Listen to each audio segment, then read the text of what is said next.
تاکە چارەسەر کە بتوانێت مافی گەلەکەمان لە ڕۆژهەڵاتی کوردستان و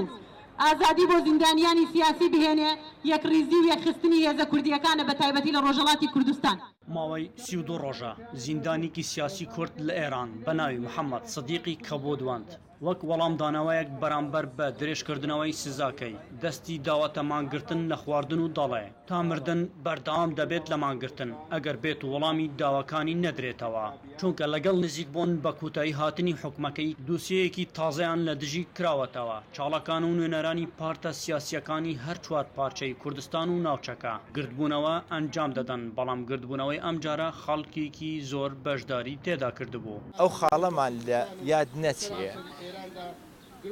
کورد لە زووەوە لە ئازارایە و بەردەوامشە بێ لە ئازارە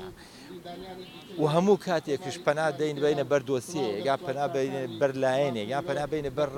مافی مرۆڤ ڕێکخراوی مرۆڤایەتی ئەوەمان لە یاد دەچێتن کە لە ڕاستیە ئێمە ئەوەی ڕزگارمان بکاتن خۆمانین بە دەوڵەتبوونی خۆمانە. ئەگەر بێت و ئێمە خاوەن دەوڵەتی خۆمان بووینایە و ئاستمان هەبوایە لە بواری سیاسی نێودەوڵەتی بمانتوانایە جەخت بکەین ئیمڕۆ لە بوارێکی وایە ئەم کارەمان بەسەر نەدەهات بەو شێوەیە.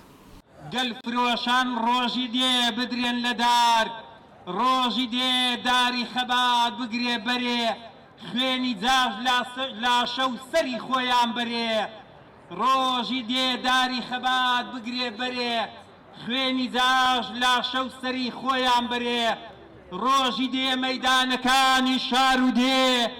هەر بە کۆمەڵ تەرمیجاشی لێ دەبێ. لە بەیاننامەی ڕێکخەرانی گردبوونەوەی هەولێردا هاتووە ئەو دووسیە نوێیەی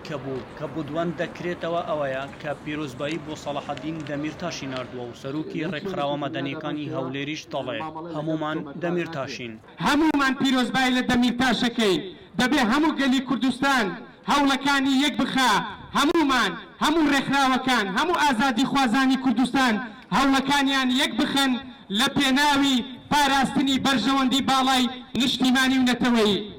بە بوێری کچانی کۆبانێ سوێن دەخۆین بە شکۆی پێشمەرگە قارەمانەکانی باشوور سوێن دەخۆین بە چاو نەترسی گەریلا چاو نەترسەکان سوێن دەخۆین کە بەردەوام دەبین لە داکۆچیکردن بەردەوام دەبین لە خەبات و تێکۆشان. بەشداربوویەکی گردبوونەوەی هەولێر بێ ئومێدی خۆی دەردەبڕێت و دەڵێ ئەم جۆرە گردبوونەوانە هیچ کاریگەریەکی نابێت. تەنیا بۆ هاتم بەڕاستی بە خەڵک بڵین بە خەڵکی ڕۆژهەڵات بڵین کە ئێمە لە پشت کاک محەممەد سەدیقین بۆ دڵخۆشێک بێ بۆ بنەماڵەکەی دەنا ئەو گردبوونەوانە تەنیا سمبولیکە هیچ بەڕاستی هیچ کاریگەرێکی نابێت بەڕای من چارەسەرەکە لای